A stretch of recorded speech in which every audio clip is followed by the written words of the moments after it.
So Adventure was a really popular product, and we were there was some vibe around maybe a sequel to Adventure. And somewhere in there, I got the idea of doing a series of games that were contests with comic books, with real prizes made by Franklin Mint. We were part of Warner Communications, and somewhere along there, we had started to be doing bits of comic books with the games. And because Warner Communications owned DC Comics. Warner Communications, I happen to know, I don't know that anyone else was paying attention, also owned Franklin Mint, right? Franklin Mint being a collectible company. I don't know, they made plates and little figurines and stuff, I know, and medallions, and not my scene, but it's a creative world. It's hard to talk about this without going me, me, me. I don't love going me, me, me, but a lot of it was, I consider myself to basically have been the showrunner of Sword Quest. The concept was mine, the literary concept, the material. So the games are actually moderately literate and erudite, right? The whole story is put together as a lot like a Grail quest or something in Joseph Campbell. It would be a hero's journey, a spiritual evolution, a life. It's a story of a life, of a energetic, a magical life, right, through these mystical systems. So I embedded it in a lot of historical culture of mysticism, and sold the idea, and it went over big. It was brave. It was ambitious, it was audacious, and it had a certain je ne sais quoi, but I don't know what it is. I'll back up a little bit. There was kind of a bizarre effort to do a combination of Twitch and adventure game, to merge and to create an action adventure. I think Howard tried this in Raiders, right, where he tried to make an adventure game that was built into an action game and merge the two. So I consider Howard and I to be some of the pioneers of action adventure. Got to say this in a certain way. So you'd play this action game and maybe get a clue, a prize that you'd add to your inventory. And if you had that in your inventory, then you could unlock, then you'd be on this map. You wouldn't necessarily see the map, but you'd be inside a maze, and a door would open in the maze, and there'd be another action game there. And so it was kind of like a first-person adventure with action elements. That was basically, and I got looking back at it when I say it that way and knowing what was in the times, it was very audacious. And it was actually very creative. It was really, it was really cool.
The 5200 was a tragedy.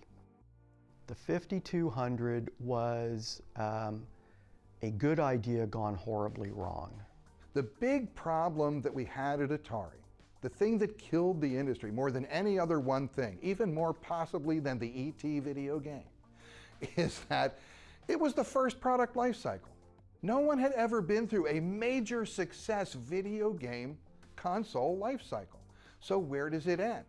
Nowadays, when somebody comes out with a new system, they already are designing the next system because they know the life of a system. They know a console is good for a certain number of years, and then it's going to die, it's going to fall off, and that's when we need to be ready and prepared to come in with the new system. Holy crap, you know, our first machine is finally falling off the cliff. We need something. We have something. We can take the 800, 400, 800 computer, repackages the 5200, spit it out, and we can do it. So the 5200 was basically what the 400, 800 was going to be 3 years before. It's a tough business. Business is cruel. And you know, like I say, I'll say it again, it was the first time anything was being done. No one knew. And what happened was the Atari 5200, it grew very large because marketing wanted perceived value, so bigger was better in some respects. And then marketing got really focused on the Intellivision, and Intellivisions had a bunch of buttons. They had a keypad, and they had this disc with 12 distinct regions. And so, hey, if we put an analog stick here, and one that doesn't self-center was the great idea, this will be a better marketing message than the Intellivision controller. And of course, it was a horrible experience. The company lost focus on what was important, and it was gameplay's important. You know, good games sell, bad games don't. If you've got a bad control mechanism, doesn't matter how good the graphics are. It's not going to be fun to play. Now what do you do? So, and that was the thing. Engineering we really wanted to do something cool, right? We wanted to do like a real next generation because the 400, 800 was already last generation. The engineering team and the creative team, the game designers, we were so upset, and we all felt that we were making a wrong decision with this controller, that we put together a petition to upper management, and we just explained that, you know, this is a great product, the control is lacking, we've got some other alternatives we want you to see, and my name's number 3 on the list of the petitioners. See, I wasn't someone who signed petitions so much as talked to people behind the scenes, because I always felt that was more like the way you operate in a corporation. And but I definitely put the word out whenever I could that, like, you know, this is something we either should have done a few years ago or, you know, can't really do now. We told marketing, hey, we could make this 2600 compatible.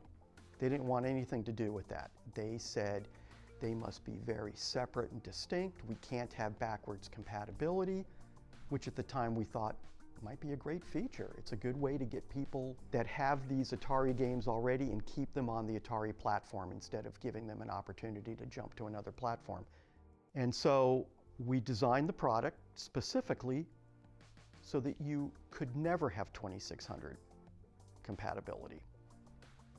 About 2 months before launch, they demanded 2600 compatibility. And at that time, we had to build an adapter. And then we actually had to modify consoles that were already made, the first ones, to work with this adapter. And we called this thing the piggyback parasite. We were just horribly embarrassed by that situation. That never should have happened.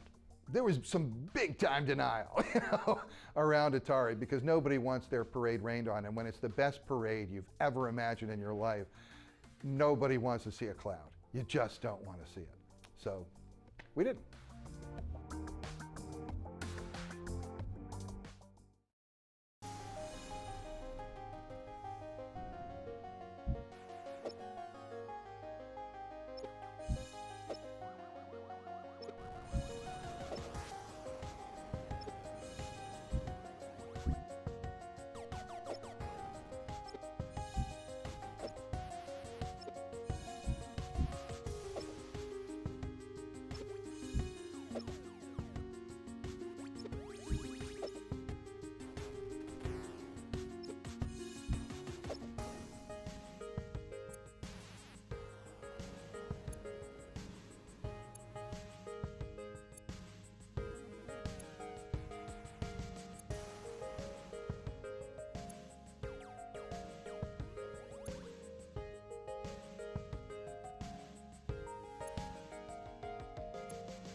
When you have a tragedy, and I do believe that the fall of the video game industry in the early 80s was a tragedy. It was a tragedy to many, many people. It changed a lot of lives. I think it's pretty obvious when it comes to the video game crash that Atari didn't have control over the quality. I mean, it needed some sort of way to keep just anybody from writing cartridges for it. And so many people saw this video game gold rush, and they just, started dumping crap. I remember going into KB toy stores and just seeing, really bad box art and just really just terrible looking games. And that's when I started losing interest, and the market became flooded just with garbage. And it ultimately led to, of course, things like E.T. being, actually buried in the desert like garbage. And what happened was that E.T. became the face of the crash of the video game industry. And I, of course, was the butt behind the face. That's kind of the way it went. Greed and hubris, that's what undid Atari. If they just had worked more from a place of like focusing on making great games and delivering great games to the customer instead of like, how can we maximize revenue, I feel like they'd still be a huge powerhouse today. Frankly, Warner did not understand technology. They didn't understand the consumer marketplace, the video game, and Ray Kassar, I think was afraid of releasing new product because it might not be as successful as VCS. So that's a sure way to fail. I regret that we didn't have a new console by '84 that would have made it so that Atari continued to be a really viable business. We never, ever got down to ever having any process by which we could come up with a better system. Even to this day, I think people do believe that like if they had just released like the 5200 earlier, or if they released the 7800, or they had done different things, they would could never have they would have survived the crash a lot better, and they would be like a powerhouse today.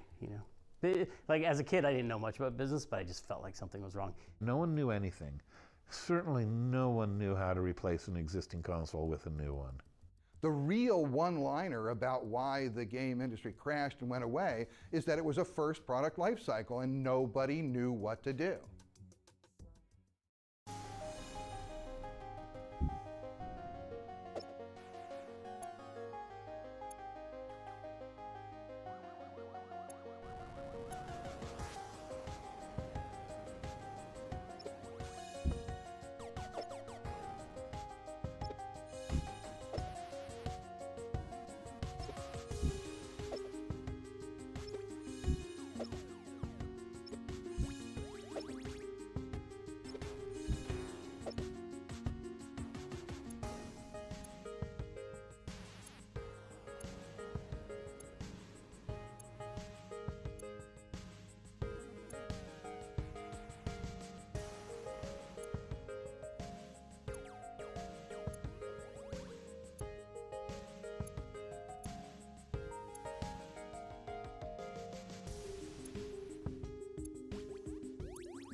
There's this funny time period in the history of, if I wrote a book on the history of the video game industry, there's this funny time period where we had left Activision. And we went from this fabulous, fabulous AAA office complex, beautiful. We had more space than we needed by a factor of 5. And we went to the most horrible office in Midland Park, New Jersey, in the basement of an optician's office. Game industry, this was after the crash. Game industry was a disaster. And it was just, oh man, what an office. It was horrible. But we survived in it. I mean, you gotta do what you gotta do. So anyway, we're in this horrible office, and we're doing C64 stuff at that point. And I get a call from a buddy of mine. Actually, he was our part-time sales guy, and he always visited Toys R Us, and he knew them really well. He called me and said, you know, you're gonna laugh, but they wanna know if anybody's doing 2600 games. Because at that point, there were none. Nobody was doing them. But there were 26 million consoles in homes. And people were going in Toys R Us saying, why don't you sell games for my Atari anymore? So I said, wow, that's interesting. How many would he buy if he had a 2600 game? He said, oh, you know, 20, 30,000 pieces probably. And I said, all right, I'll get back to you. So we did Title Match Wrestling and Super Skateboarding, first 2 titles. I mean, regular skateboarding, first 2 titles. And he loved them, and they sold like crazy. And at that point in time, we were the only people in the world making games on the Atari 2600. My phone rings, and it's the Tramiels. I saw you did some 2600 games. You know, do a couple for us, because word got around. There's actually a need.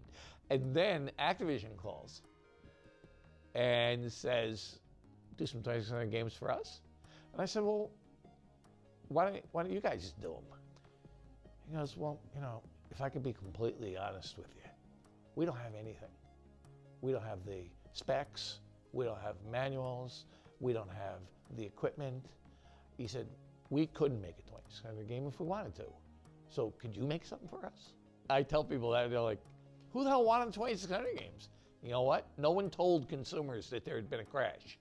No one went to their house and said, you don't like video games anymore. Because that's what Toys R Us and Walmart said. People don't like video games anymore. But the people at home were sitting going, God damn, I'm tired of combat. Isn't there something else I can play on this machine? So it was good. We had a great run there. We had a lot of money off those games.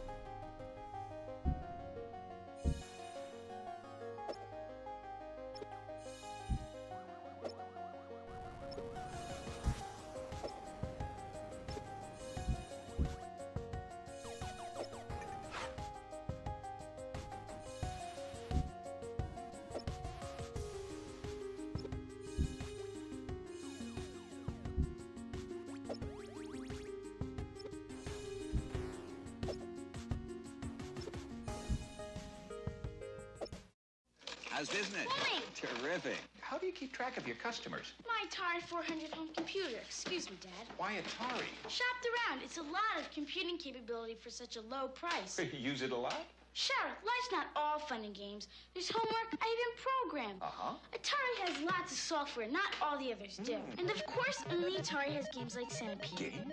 Well, we executives have to unwind. Atari home computers. Only Atari puts so much in it for you.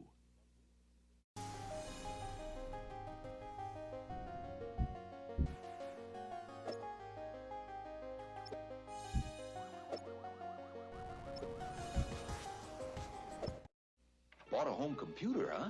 An Atari 800 home computer. Nothing but the best for my son. Why Atari? Atari makes computers that, you know, seem friendly, part of the family. Want to show off? Sure, they're real easy.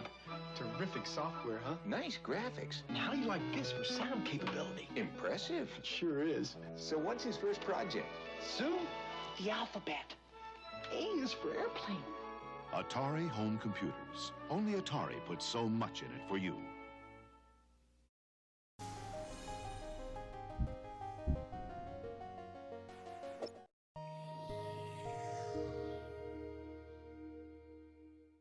I think the Atari 400, 800 were really the first home computers that I felt like were designed to be in somebody's home and for an average person to utilize.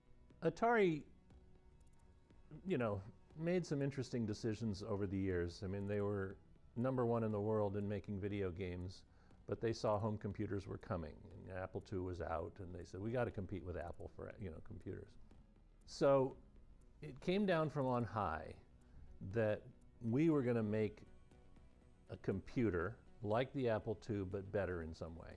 But the engineering department said, hey, we're video game people. Why are we doing this?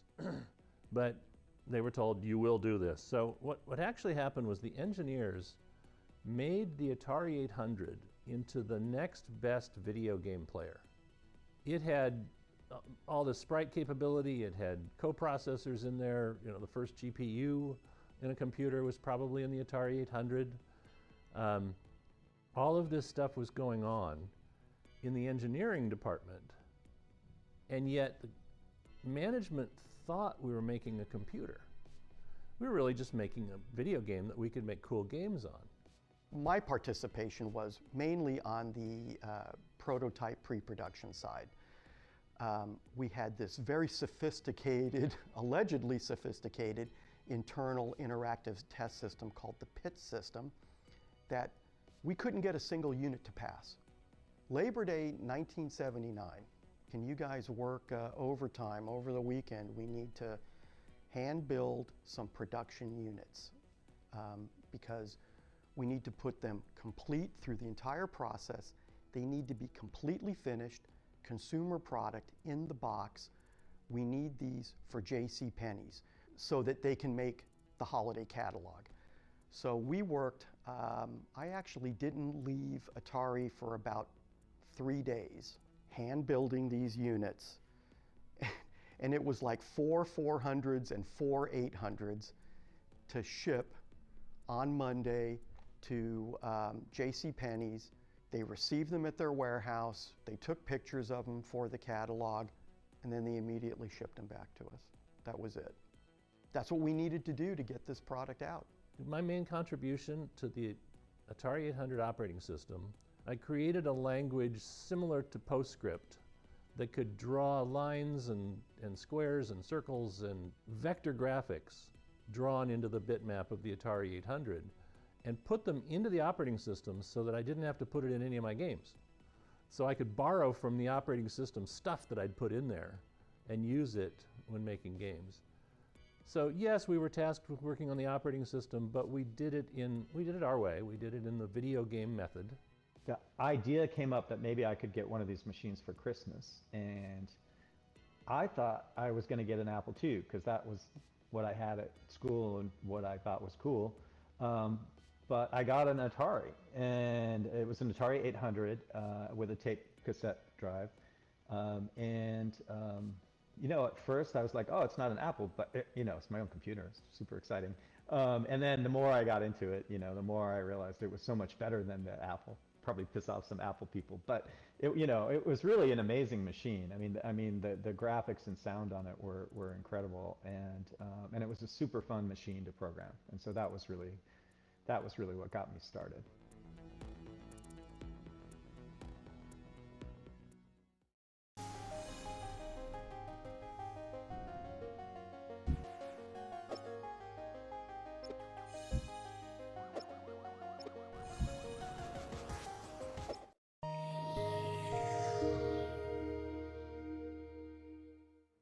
We had access to the 800, 400, you know, pre-production models for probably a good year before they ever hit the marketplace.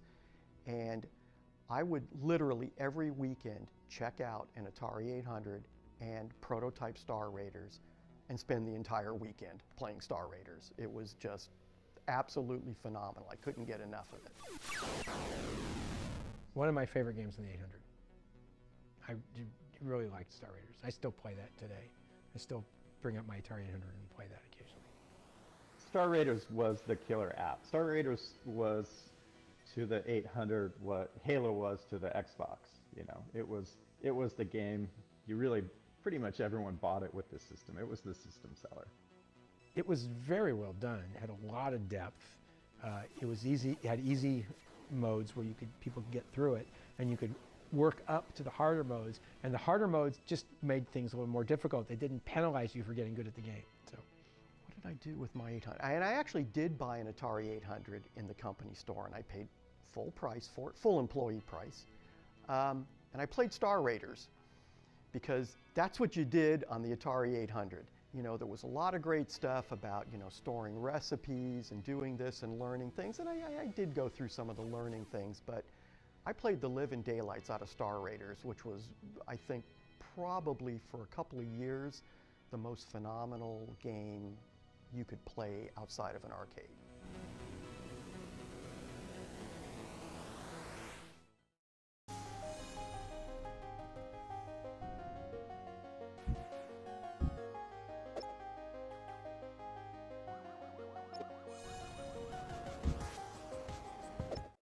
Atari brings the computer age home. Okay, Ma, what's the capital of Nebraska? Come on, I'm trying. Atari home computers can teach you or reach you with important information anytime, day or night. I already checked the computer. The Bears lost. How about the Lions? Oh, you owe me on that, too. And if your jump shot is a little off, we can help you there, too. Hey guys, how about a deal? The car tonight for Atari basketball. No. In fact, there's no end to your possibilities with Atari home computers. They're easy to use and afford. But best of all, they just might be the wisest investment you'll ever make. Watch this. Hey, Mom. What's the capital of Delaware? Dover. I told you she's smart. Atari home computers. We've brought the computer age home.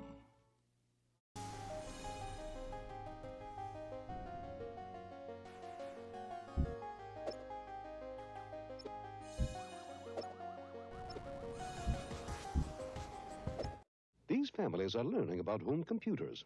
The family with the Atari home computer is learning Spanish, German, French, Italian. The other, no foreign languages. The Atari family is learning 3 programs teach us to program. the other. We've only one. And while the Atari family learns to play Centipede, Star Raiders, and soon, E.T. the other learned We made a mistake. over 1,000 programs featuring the world's most popular games. But sorry, only with Atari.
There were so many things near the end of my early days with Atari that I wished, like everything we felt was underappreciated. Like I bought a Lynx and I was trying to find people to play the Lynx with me, and everyone else had a Game Boy. And I was like, you guys, Todd's Slime World, let's do this, let's play Warbirds, come on.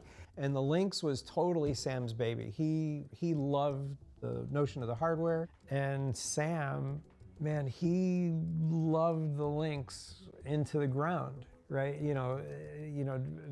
Against all odds, he wanted to make it successful. We did the original one that was sort of the original design, and then he was like, no, we got to double down on it and do it and make it better. Being in the Bay Area, you see these ads, come test video games. So I think I tried out at a few places. Electronic Arts comes to mind. Didn't get the job there, but was lucky enough to kind of get the QA job at Atari. Back in the day, I think it was a lot more fun. People playing 4 Lynx games and then having them all go out of sync and then having to track that down. Like, probably at the 1,000th time that happens, it does get a little old. But I think back in the day, you actually got a lot more input into the games. So a lot of the last Lynx games like Lemmings and some of the early Jaguar games like Cybermorph, the QA department actually got a lot of input into those games from a design perspective. You know what? I think the Lynx was great hardware. I like the fact that it was color. And I think the fact that you could have this like 4-way local multiplayer was great. 20-some years later, here I am buying a Lynx with a RGB output because people are still modding them, and selling them on eBay and stuff, right?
I remember sitting in the room with Jack And Jack saying to all of us, let's go back to our roots.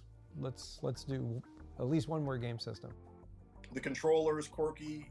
The industrial design of both the CD and the main unit are quirky.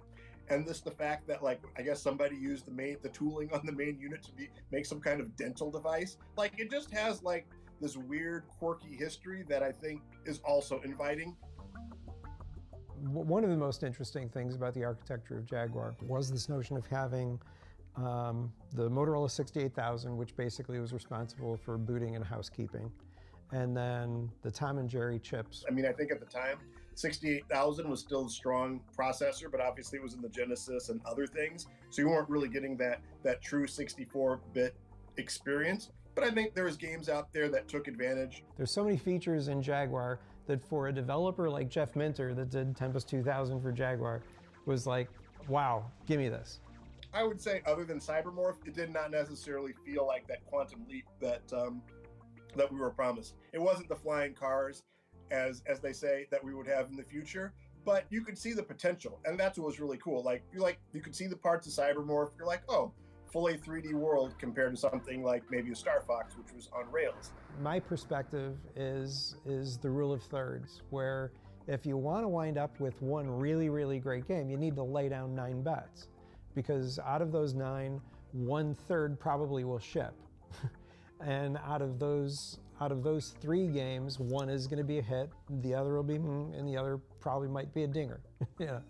You know, there just wasn't enough momentum behind the Jaguar at that time to be able to do that when Sega and Nintendo were basically already on their 3.5 generation of consoles, you know, at those times.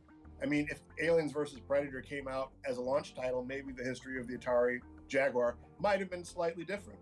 I think there are a lot more Jaguar fans today than there were when the system actually came out, and it's cool to see people enjoying the system some 20-odd years later. I believe everybody appreciated the innovative aspect, but on the other hand, the software was late, some of it was a little janky, but I think just saying, you know, time heals all wounds, to go onto the Jaguar forums now and look at the love for the system, honestly, like, somebody that worked on it, I can't say that I completely understand it, but I totally appreciate it. I'm like, where were you guys like 20 or 30 years ago? You know, like, you would have made my life like a heck of a lot better.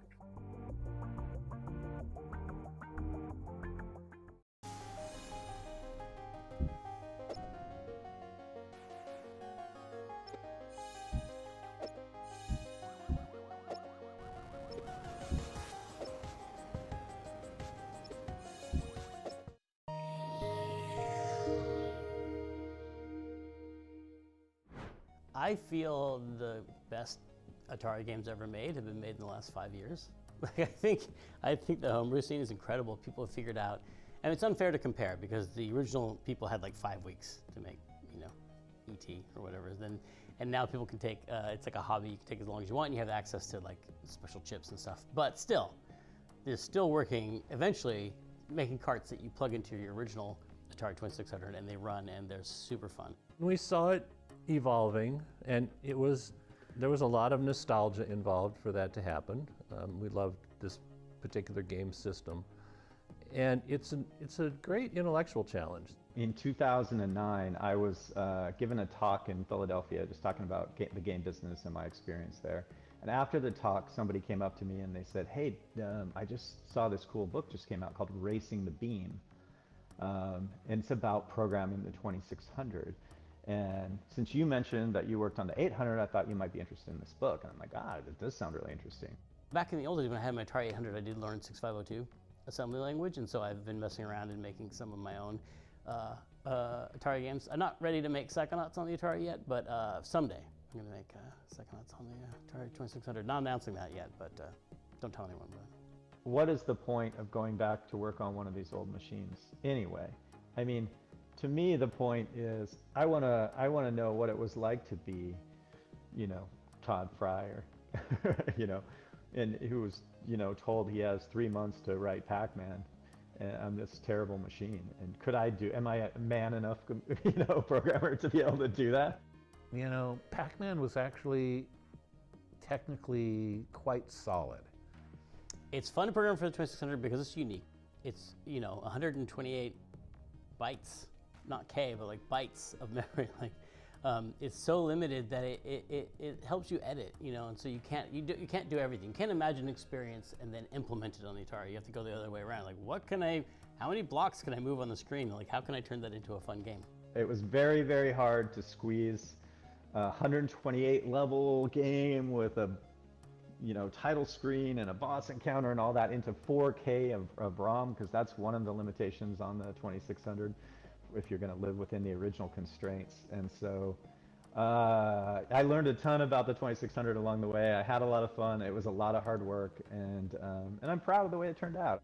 I think of the homebrew as the hobbyist who wants to see if he can do it, and he makes a game and he makes a few for friends.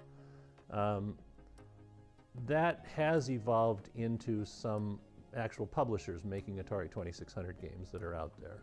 But there was a guy came on there the other day, and he's like, I just want to say this is the most supportive technical community I have ever been part of. So it is an amazing community and very welcoming to new people. So I would encourage people to do that.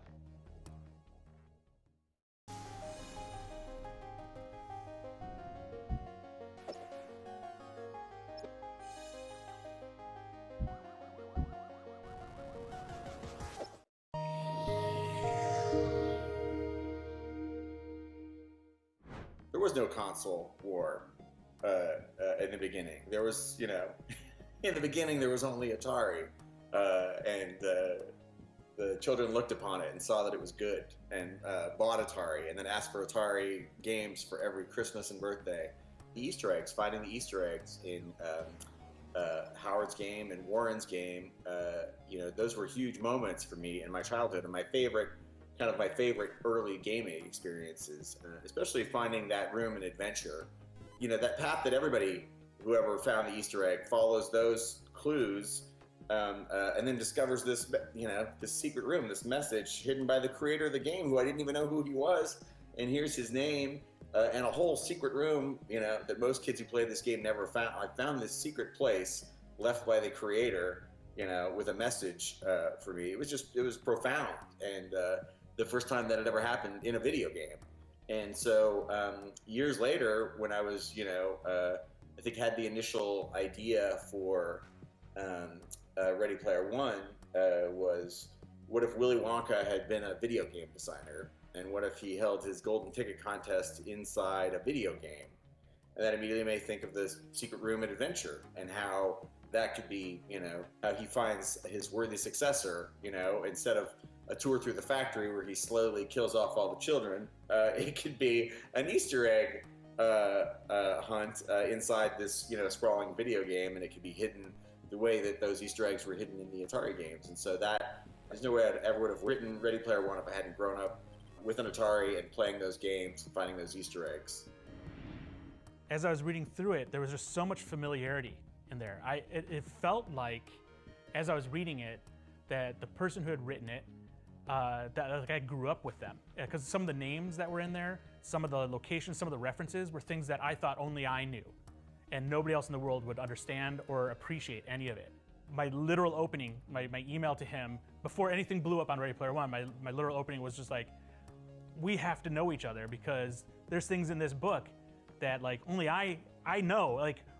Where did we meet before? That was the beginning of our full communication, which led to the stacks. He read Ready Player One, and it spoke to him, and he sent me an email that said, hey, I make video games for a living, and your book really spoke to me, and if you ever want to make a video game, let me know. And I was right in the middle of trying to figure out if I could somehow do a promotional contest for the paperback that mirrored the contest in the novel. I wanted to do some sort of contest with 3 video game challenges and a grand prize at the end of it. And because Mike made that offer, I took him up on it. I'm like, oh, well, we could make an Atari game that you have to beat as the first challenge, and it could be the game that Wade makes in the novel. Part of what made the book feel like it was written for me is because of the context around the 2600 rite of passage in there. Because for programmers in the game industry, 2600 is this really difficult platform to develop games for. To get anything to even appear on screen, to get anything to even work correctly, you have to just break your brain and rid it of everything that you understand about how games are developed today and go back to this kind of like primitive, primordial way of coding. And so for a lot of programmers, it is a rite of passage. If you can do that, you can do anything. Wade makes his own game, and it's the Stacks. It's based on his life in the Stacks, and he describes it as a Pitfall ripoff that has you climbing around the stacked trailers, looking for food voucher power-ups and trying to avoid like pedophiles. And it's like a one-paragraph description of this game. But I sent it to Mike, and he's like, "Oh, hell yeah!" And so I had dabbled over the years with trying to understand 2600 programming. I'd made a couple small games, a couple hacks. So when this kind of came around, it was the perfect excuse to just finally deliver something that was all original and build something from the ground up. Once it started to work, it was completely satisfying. I felt like I had mastered what the greatest engineers in the world have mastered before me, and that I finally had an understanding of it. And to get there, of course, I had to enlist some help. And so that help came in the form of Kevin Wilson, our CTO at Digital Eclipse. I didn't mention this before, but we only had a few weeks to pull this off. So we were not only trying to learn 2600, but we're also given the time frame that basically ET had to try to get this game out the door. So we were reliving the worst of Atari's development history all over again, and I savored every second of it. In our original contest version, all the items are hidden in the same place, which is great because we had people making maps. For like the first time since they were kids, they were making maps of the stacks to remember, so if they died, they could go back and find where the items were. But then they added randomization, and now it might be one of the best Atari games ever made. Not to brag, but the stacks is pretty deep and pretty replayable for an Atari game. That's why I think Atari is always going to hold a special place in the hearts of people like me, just because it was, it was the first, and it was, so needed. We were so bored in the late 70s. We needed video games at home so badly. The fact that other better consoles came later is because they saw the giant cultural and economic behemoth that Atari immediately became. Atari created the video game industry, the home video game industry, and everybody that's come since then is, kind of building on what Atari created.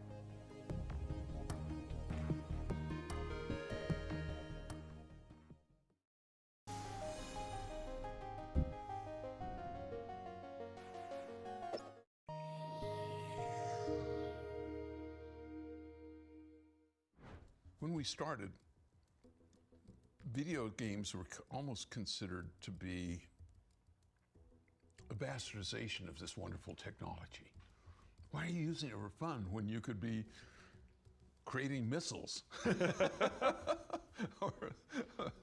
I think we stood for innovation, and also we were the genesis story of the video game, which is kind of important. So I think you always have a hallowed position when you're the first. Yeah. When we chose the Fuji logo, I wanted to be an upward swoosh.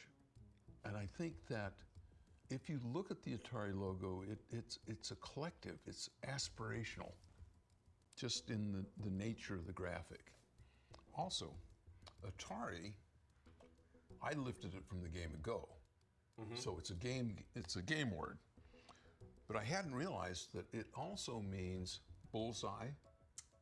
Right. It also means jackpot. So, it's got this affirmative.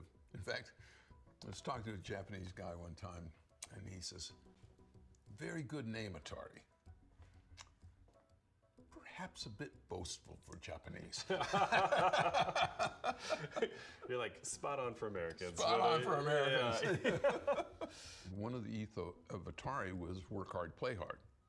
So we always had games, not just Atari games, but foosball and pool tables in the snack rooms and what have you. What that said was, we don't care when you come to work.